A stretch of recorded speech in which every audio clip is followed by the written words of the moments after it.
Our next storyteller tonight is Li Zhao, and Li was born in China, and she has lived in Holland and the UK and spent several decades in the field of international trade, all of which naturally led her to Des Moines.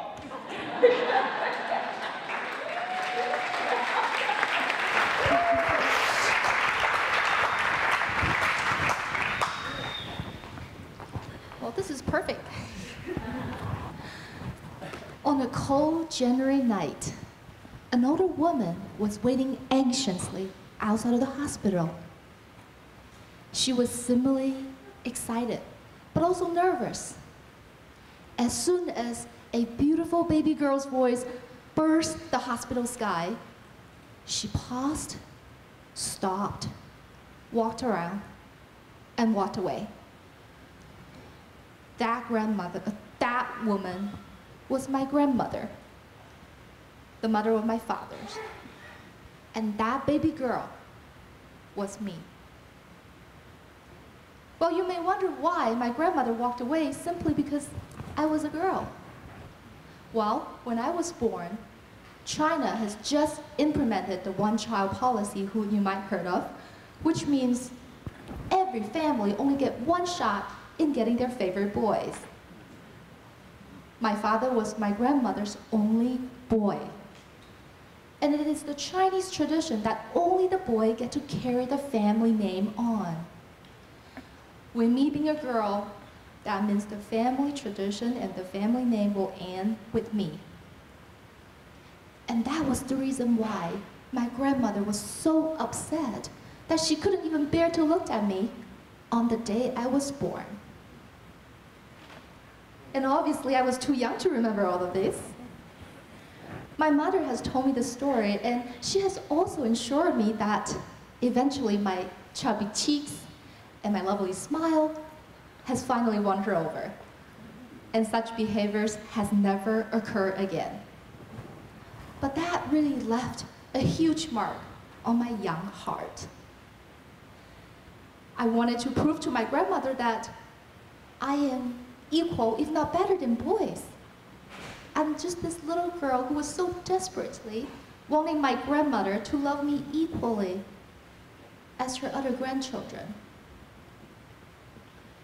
Growing up as a child, though, my mother was always there for me. Whenever I feel sad or down, or because I didn't get enough love from my grandma, she'll always comfort me by hugging me and giving me lots of kisses, and told me that she preferred girls anyway.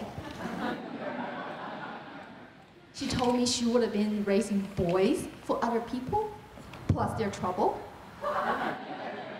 And she would be raising girls for herself. I was too young to understand what she really meant, but it doesn't matter. It really comforted me and gave me all the love and assurance I ever need. However, subconsciously here, I still wanted to prove to my grandmother that I'm worthy of her love, that I'm really no different than boys. Little did I know, I was a little feminist then. I remember in kindergarten, boys always challenged us girls by saying, "I bet you girls, you're a sissy and you will not get into fights." Guess what? I'll get into a fight just to prove they were wrong. One day, several boys came to me and said, "I bet you cannot climb on top of this newly construction building. It got rough bricks everywhere." After hearing that, my heart was pounding. My blood was boiling. I perked up my chest and I'm like, "You guys wait and see." Sure enough, I climbed up this construction building like a kung fu monkey. Yay! I did it! But I was too full of myself, obviously, and I forgot how to get down. So I hurt my knee really bad. The next thing I know was blood was coming out of my leg like a waterfall. That surely scared away everybody.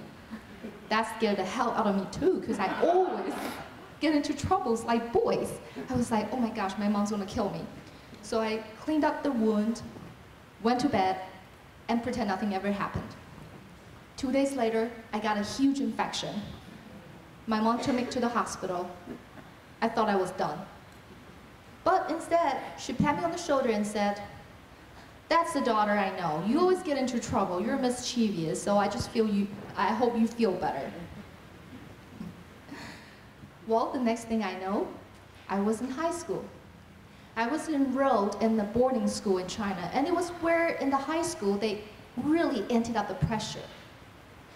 We were told that if we don't study hard and pass the national entrance examination, which determines if you go to college or if you get to work in the Motorola factory. Well, back then, iPhone wasn't a thing. If they told me I would be making iPhone, I probably thought that was cool. But surely that was enough to scare us. Thinking working in a factory assembly line was no option, we had to bury our head in books and solving math problems. I remember waking up 5 o'clock every morning, reciting English, reading out loud for 1 hour, and then attending all the classes, and during lunch and dinner break, I would just rehearse in my brain about what we had just learned and try to memorize everything. We had curfew at 11 p.m., but that doesn't stop me from studying.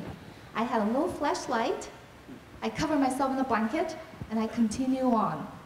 And, by the way, if you ever get caught by the dormitory teacher, you will have to read a self-condemnation letter in front of everyone.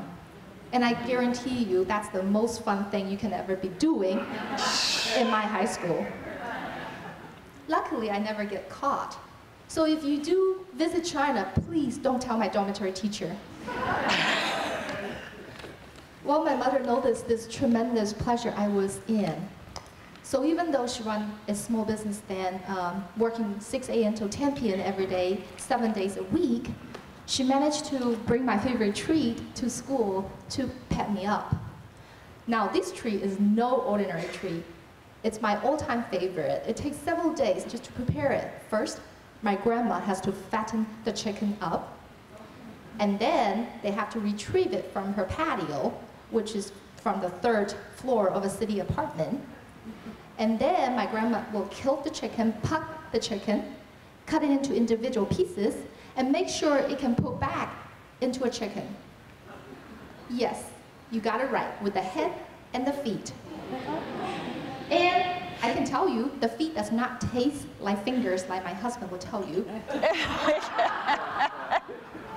It was my favorite thing. My mom brought this to my school, and as I was devouring my favorite chicken soup, she looked at me and said, "My dear daughter, I'm so proud of you that you had the opportunity that I had never had. I noticed that you were under a lot of pressure. I just wanted to let you know, all I ever wanted you to do in life is to do what you want to do and what you can do." Well, that was a turning moment in my life. I realized I don't have to work hard for my grandmother anymore. I don't have to prove to her I was worth it of anything. I was working hard for myself and for my mother just to have a better opportunity.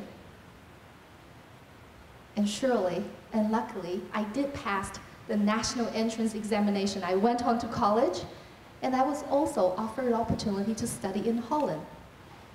And then after that, I got a job working for a Dutch agricultural bank. It was the company who transferred me to the UK and eventually to Iowa. The best place in the world. It is here where I met my husband, a 5th generation Iowan, and we got married in 2011. We had a beautiful little daughter in 2 years earlier. And it was one of those nights as I was feeding her, rocking her, and looking into her beautiful innocent eyes. It has reminded me of all the strong women that have came before us. My grandmother, from my mother's side, she survived the Second World War when the Japanese soldier invaded her village and killed almost everyone. She also survived the worst famine of Chinese history when millions of people died from starvation. she managed to give birth to all of her children. Even my grandmother from my father's side, she was sold as a child bride when she was 5 years old to a wealthy family. And they abused her. She ran away and met my grandfather. So maybe it was her own traumatizing experience that had made her prefer a boy. I will never know.